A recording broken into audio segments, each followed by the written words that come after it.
I want to talk about why people sometimes don't heal on the carnivore diet. But let's start by covering why they do heal, because it's important. So, eating a species-appropriate diet, basically, and this applies to any species, means it gives you everything that your body needs and practically nothing that it doesn't. And that's why the carnivore diet is ideal for human beings. So, in terms of what it does give you, all the essential amino acids, all in a very good proportion. The essential fatty acids, to make sure you get enough of your essential omega-3s. All the micronutrients, vitamins, and so on, right? You don't need fibre, you don't need carbs.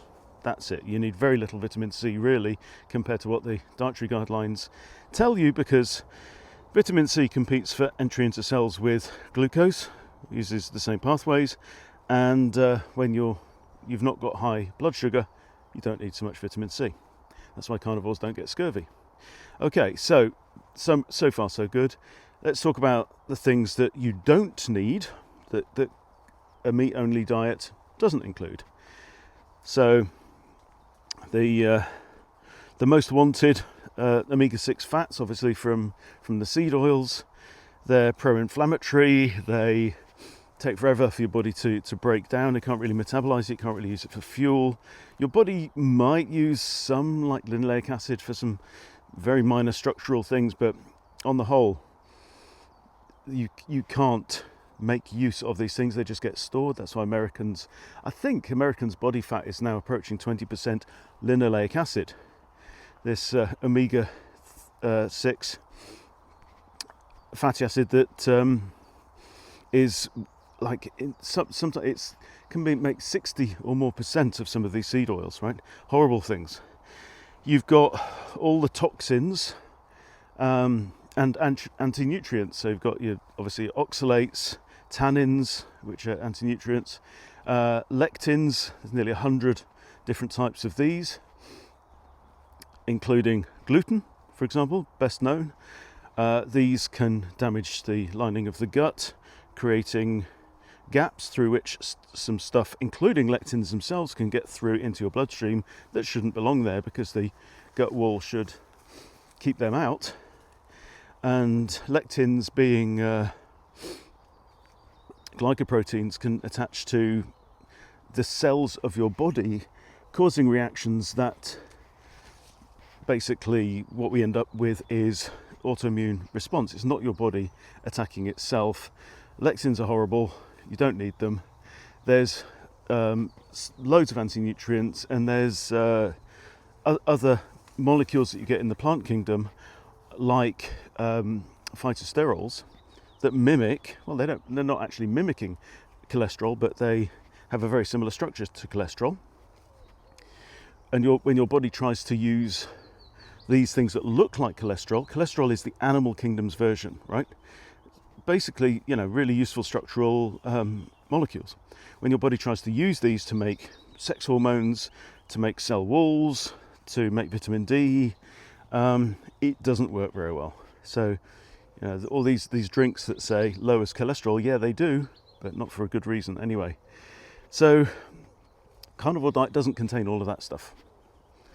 And here's the point. Very often, we find that for a lot of people, just fixing your nutrition is enough for you to heal, right? But it ain't always the case, and I'm going to try and explain why. If you imagine that there are several things that need to be lined up for your body to heal properly. Now, the way that I describe nutrition is when your body's properly nourished, it's like you've got a maintenance yard, right? When you're properly nourished, the maintenance yard is fully stocked up. They've got everything they need: the bricks, the tiles, the glass, whatever's required to maintain this property, which is your body, right? But you also need people to be showing up and doing the work. So if the property is constantly open for business and everybody's busy, right? You've got people coming through all the time. No repair work is getting done. You have to have the downtime. So this is why where the nervous system comes in. So your autonomic nervous system, as I've said recently, has two modes. Imagine a switch, it's binary. You're in one or you're in the other. If you're in the sympathetic mode, your body is set for action.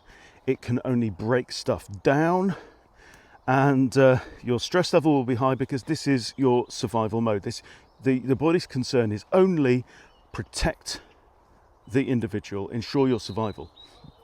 Nothing else matters. So, reproduction, digestion, all these things that aren't essential to survival in the here and now, out the window, they're stopped, shut down, right? Then you've got the parasympathetic nervous state, which is driven by the vagus nerve. The 10th cranial nerve comes down, innervates pretty much all of your internal organs, not the adrenal glands. Sorry, not the adrenal glands. And when that's active, which can only happen when you are feeling safe, then all your organs are told, right, rebuild, repair, heal, basically. Okay. Now, the big issue is that the majority of us are, in the modern day, are not in that state enough. So what you've got is too many hours in your day of stuff being broken down. You've got toxic attacks. You've got all this environmental stress that your body has to undergo, and simply too little time in healing mode, where the parasympathetic nervous system is running the show. That's basically it. So this can explain a lot. I've known people who've said, look, I've been following this carnivore diet for 12 months, for all this time, and I haven't got the results. And typically what I see is that those people are very often in a high stress state. And when you're in a high stress state, you're not in a healing state. It's really that simple. So this may apply to you. So it doesn't matter whatever diet you've been following. In order to heal, you actually have to heal. And to heal, your body needs to feel safe enough, right? So if you've got stresses over relationships, bills, money, all of this stuff, and that you're carrying that around with you all the time, then your body's never going to be able to switch on the parasympathetic mode. And the parasympathetic mode is simply where the healing gets done. So what can you do about it? You can reduce your stress levels.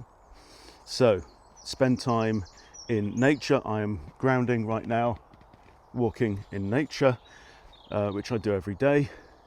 You can do breath work. Controlling your breath can actually help you influence your nervous state.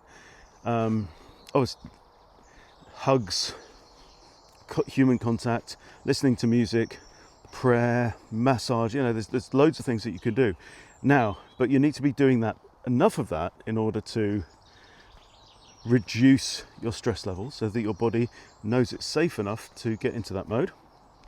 Okay, and the other thing, of course, is there's one product that I know about that you can take that will set you into that state for up to 9.5 hours. Every time you take it, put a drop in your drink, you drink it down, triggers bitter taste receptors in the gut, tell your body it may have been poisoned, and your body goes into lockdown. Say, we are healing now. So for me, I didn't have any chronic health conditions, but massive benefits to my mental health from reducing those stress levels. Brilliant. But we're seeing all kinds of other stuff. If you want to know more, I would be very happy to share with you our private testimonials group and add you to that. Just put more in the comments if you want to know more. But that hopefully explains why some people get the healing that they want to see on the carnivore diet, and other people who think they're doing everything right, just don't. And it's not about, you don't just have to carnivore harder, right? It sometimes, for example, it could be that there's certain other types of toxins or stress that you're going under. So it's not so much about just nutrition. This is the point. It's about removing anything that's in the way, but primarily and this is my honest truth, I think that the ultimate thing is the dominant nervous state that you're in. If healing's not happening, healing's not happening. It's as simple as that.